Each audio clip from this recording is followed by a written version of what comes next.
Elon Musk e Donald Trump acaba de revelar uma descoberta bombástica. Uma poderosa organização secreta estaria movimentando milhões de dólares para finalizar regimes ditatoriais ao redor do mundo, incluindo o país da América Latina. As conexões com o Brasil e seus líderes políticos podem mudar tudo. O que realmente está por trás desse esquema? Prepare-se para revelações que podem abalar o cenário global. Já começa assistindo esse vídeo, curtindo ele, deixando seu comentário, a sua opinião aí e também compartilhando com alguém que precisa saber dessa notícia urgente.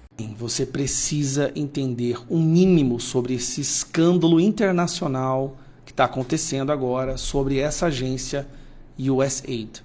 E eu vou, nos próximos minutos, te explicar. Você precisa entender isso, porque esse é o maior escândalo internacional da nossa história, que vai impactar dezenas e dezenas de países, vai derrubar muitos governos, vai derrubar muita imprensa, muito jornalista, muitas autoridades políticas, inclusive autoridades do judiciário. Esse escândalo tem o potencial de mudar o jogo no mundo inteiro.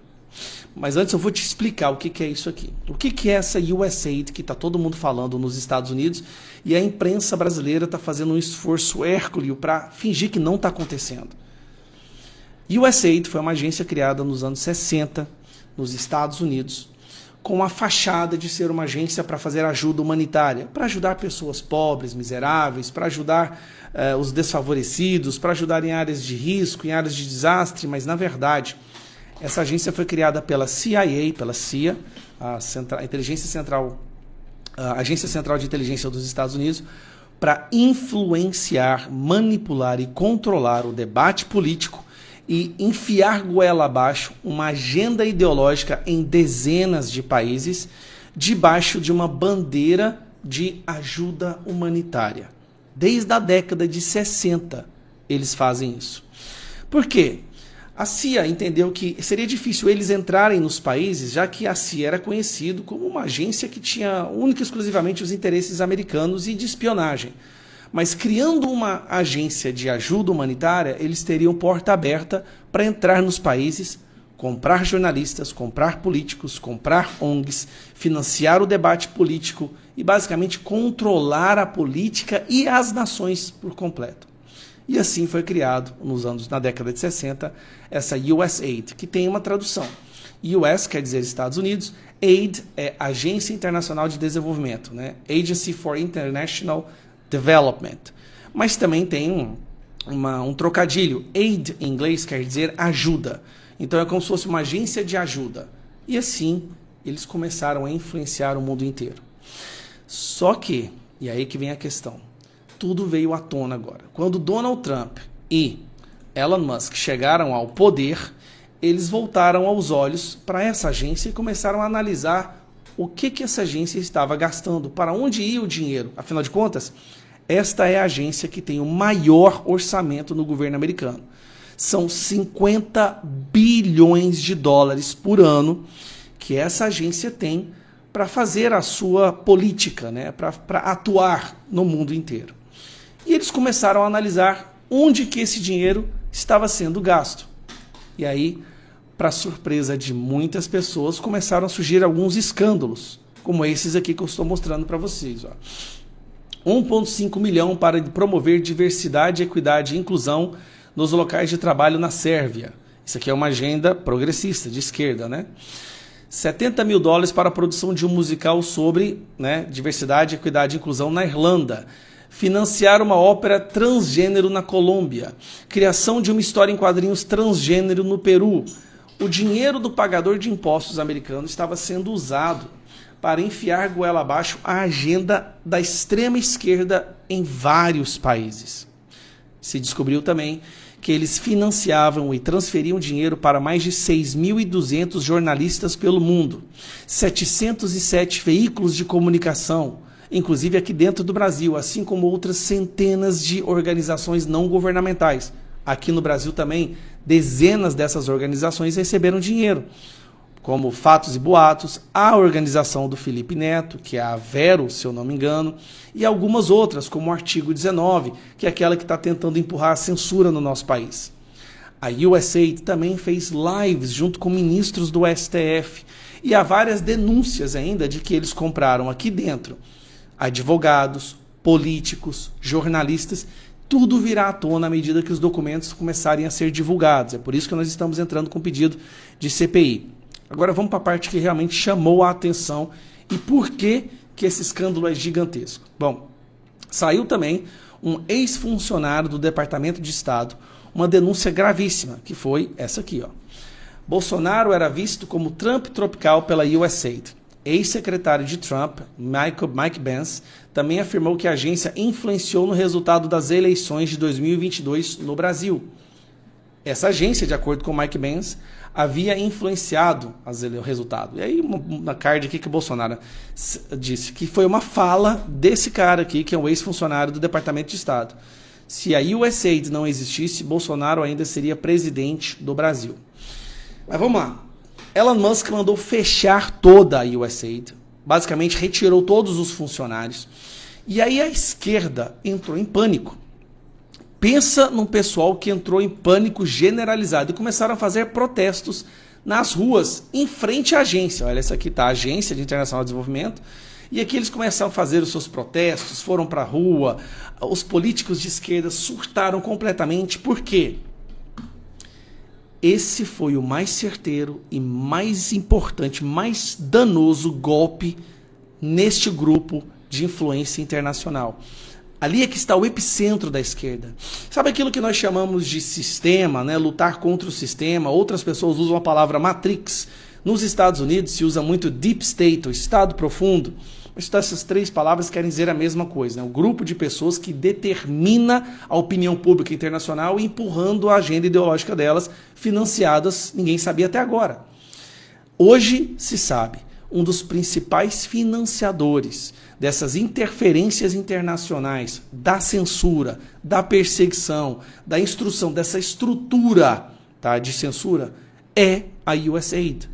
Agência criada na década de 60 justamente para financiar e manipular a agenda ideológica deles através de uma falsa bandeira de ajuda humanitária. Porque seria difícil negar a ajuda humanitária, então assim eles infiltraram. A esquerda se revoltou completamente com isso e está indo para as ruas se manifestar. Mas veio as informações sobre como foi essa interferência no Brasil. No Brasil financiaram ONGs que apoiam a censura, como o Sleeping Giants recebeu dinheiro da USAID também. A USAID fez lives e teve várias reuniões com autoridades do nosso judiciário, inclusive com ministros do STF. E por aí vai. Aí vem uma outra coisa que eu quero mostrar para vocês. Isso aqui foi da página da USAID, tá? Antes dela ter sido derrubada, que fala que essa agência da USAID financiou com $500 mil um plano piloto para tecnologia de votação na Bósnia em 2024, através de urnas eletrônicas. Olha que curioso. A USAID, que quer manipular e determinar os governos do mundo e derrubar toda e qualquer pessoa de direita, inclusive, financiaram pessoas para lutar pelo impeachment do Donald Trump, financiaram empresas para falar mal do Donald Trump. Tem agências de imprensa que quase 80% do orçamento dela veio da USAID e elas só batiam na direita e só batiam Donald Trump e Bolsonaro e a direita internacional. Essa mesma agência tenta financiar no mundo inteiro, estou conseguindo fazer zoom, tenta financiar no mundo inteiro a urna eletrônica. E aí, pô, não estou conseguindo fazer o zoom aqui, tem que aumentar aqui mesmo. E aí, essa parte aqui chamou a atenção. Vamos lá, ó. O teste piloto usado com scanners ópticos para direcionar e transmitir resultados em estações de votação, 145 estações de votações em municípios, aí fala o nome das cidades, que você está vendo aqui.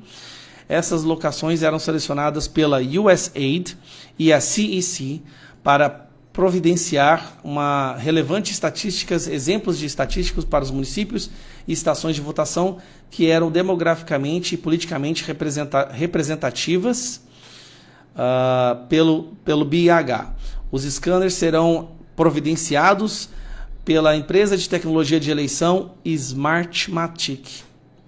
A USAID usou, presta atenção, para manipular a votação na Bósnia, com urnas eletrônicas, usou a Smartmatic. Qual é a empresa que fornece as urnas eletrônicas para o Brasil? Só uma pergunta. Espero não estar cometendo um crime e ser preso amanhã na nossa democracia relativa. Mas qual é a empresa que fornece urnas eletrônicas no Brasil? Por que a USAID chegou, a figuras dos Estados Unidos chegaram a ameaçar o Bolsonaro se ele questionasse as urnas, se ele questionasse as eleições? Por que a USAID se esforçou tanto e colocou tanto dinheiro no Brasil para impedir que Bolsonaro fosse reeleito? Por que eles interferiram tanto aqui no Brasil, financiando ONGs, financiando a imprensa, fazendo reuniões com o nosso STF? Por que isso aconteceu? Esse é um escândalo de magnitude, gente, inimaginável. Nós estamos falando de uma interferência direta de uma agência americana, esquerdista, radicalmente esquerdista, para interferir no debate político no Brasil, inclusive fomentando a criação de leis. Todos esses projetos de lei que foram apresentados como o PL das fake news, que na verdade era para censurar o povo brasileiro, dentro do grupo que elaborou o projeto de lei, tinham pessoas de ONGs financiadas pela USAID. Você está entendendo? Está ficando claro a magnitude? Isso eu estou falando só do Brasil. Só que essa agência radicalmente esquerdista usou dinheiro americano para manipular a política em dezenas de países. E ao fechar essa agência, Elon Musk e Donald Trump estão dando o maior golpe no sistema, ou na Matrix. O jogo está prestes a virar. Os documentos começam a vir à tona em breve. Documentos que mostram como foi a interferência com o Brasil, como foi a troca de comunicação através de e-mails com figuras do Brasil, líderes políticos, membros dos funcionários públicos, membros da nossa justiça, com a imprensa, com ONGs. A gente não tem a menor noção ainda do quão profundo, do quão grave, do quão danoso foi essa articulação com a USAID, a influência e a interferência na nossa democracia. Ao meu ver, aquilo que nós achamos que é democracia brasileira e, na verdade, representatividade institucional, instituições, pode ser nada mais, nada menos do que braços da USAID manipulando esses grupos para forçar uma ideia de que nós vivemos uma democracia, sendo que a verdade pode estar muito distante disso. Mas isso tudo tem que ser investigado. E a única forma de investigar isso agora é pela CPI. O Eduardo Bolsonaro já pediu uma investigação pela PGR, mas nós sabemos que muito provavelmente não vai vir nada dali. Não adianta pedir para o nosso judiciário, porque tudo indica que o próprio judiciário está em conluio com essa agência. Então nós temos que pedir uma CPI. Coletar as assinaturas, nós já temos 83 assinaturas. Mas como já ficou muito longo o vídeo, eu preciso que você entenda, isso é muito grave. E o mais curioso, sabe por que isso é tão grave, tão grave? O esforço da imprensa em fingir que isso não está acontecendo. Porque a imprensa também recebeu dinheiro desse pessoal. Gente, isso pode mudar completamente o jogo e pode ser talvez a primeira grande derrota do grupo dos globalistas, né? Aquela seleto grupo de pessoas que querem determinar a vida, a política do mundo inteiro. Compartilhe esse vídeo e acompanhe mais sobre essas informações, as atualizações sobre o caso do escândalo da USAID. E lá nos Estados Unidos, o senador do Partido Republicano, Shane Jett, fez uma cobrança a Beto Simonetti, presidente da Ordem dos Advogados do Brasil, a OAB, para que a entidade faça a defesa da Constituição brasileira.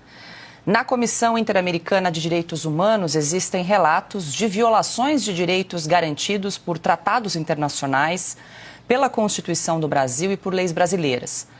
Na carta, o senador afirma que os atos foram supostamente praticados por integrantes da Suprema Corte Brasileira contra congressistas eleitos, jornalistas, veículos de imprensa, cidadãos comuns, juízes e também advogados.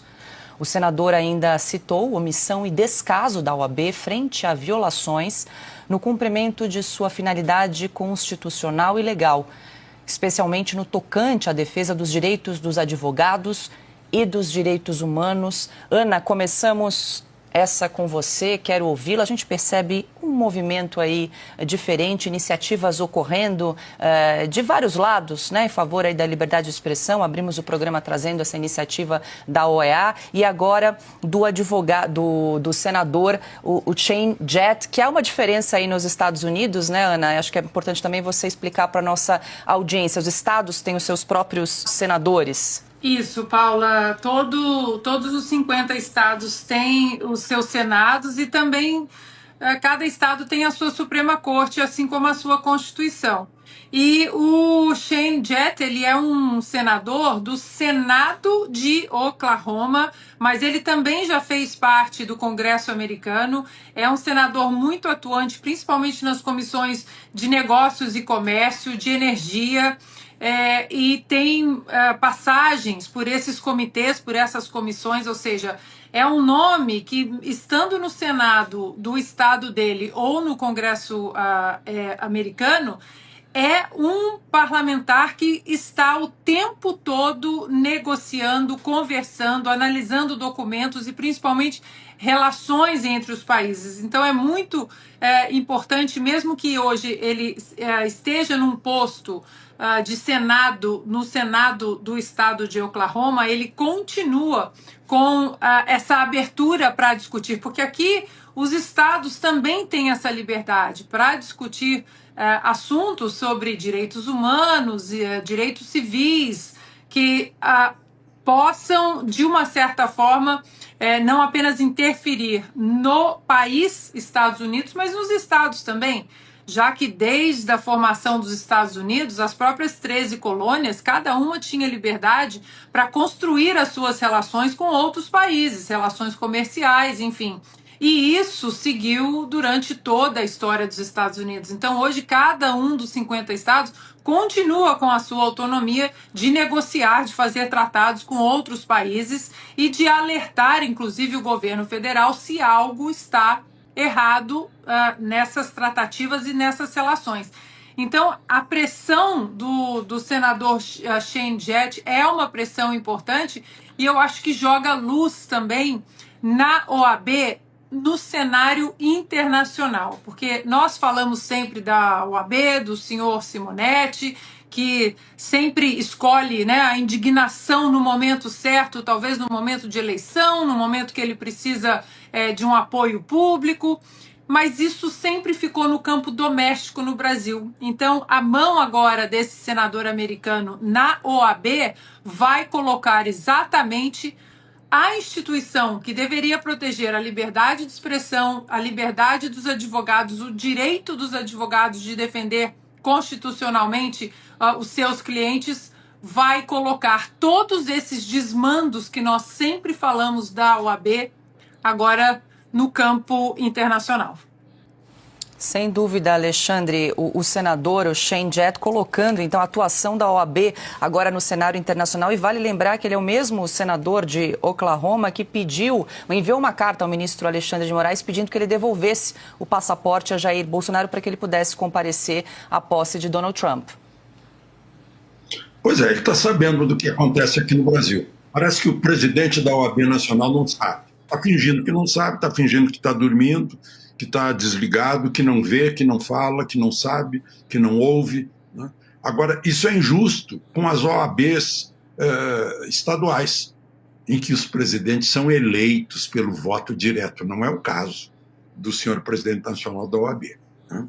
Que é a eleição indireta. E esses presidentes eleitos de forma direta têm se manifestado. Eu lembro de uma manifestação dura do presidente da OAB de Minas Gerais perante o presidente Supremo, outra manifestação lá do presidente da OAB do Rio Grande do Sul e tantas outras por aí. O que não se entende é que todo mundo sabe que há dois tratamentos diferentes. O advogado do crime organizado, do grande narcotraficante, do grande narco-contrabandista, né, tem todas as atenções possíveis.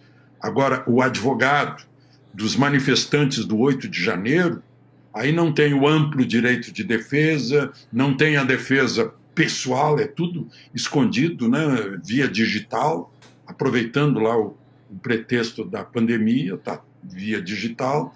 O advogado não consegue entrar no plenário do Supremo e dizer o que ele pensa a respeito do que está acontecendo com esses manifestantes acusados de golpe de Estado. Não, suposta tentativa de golpe de Estado. Tem 2 degraus. Primeiro é só suposto, depois é só tentativa, depois é golpe que não houve, mas O advogado não consegue explicar isso. Mas lá em Oklahoma, que é a terra da Judy Garland, né, do Mágico de Oz, se não me engano, né, parece que se passou lá. Lá chegaram os ventos aqui do Brasil mostrando que tem uma OAB nacional, que tem uma história a defender, né, que tem um passado de defesa da democracia e, sobretudo, de liberdade de expressão, de amplo direito de defesa, né, de direito das pessoas de não serem presas às 11 da noite na sua casa por um flagrante continuado inventado. Então, tudo isso é bom que se espalhe na nação mais poderosa do mundo para saberem o que está acontecendo aqui no Brasil com todos os seus cúmplices. Paula. Diga, Ana. Só uma curiosidade aqui sobre a eleição, né, histórica de novembro do ano passado.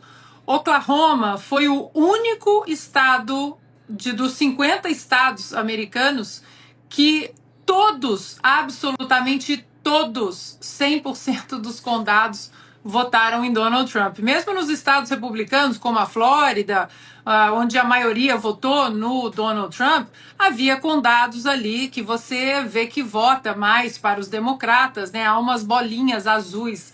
Mas na eleição de 2024, Oklahoma entrou para a história por votar em todos os condados, maioria absoluta em Donald Trump. Esse foi o vídeo de hoje do Conta Tudo de Notícias. Já se inscreva no canal. Deixa aqui a sua opinião sobre esses assuntos que a gente acabou de assistir agora e também compartilhe este vídeo aqui com muito mais amigos. Conta Tudo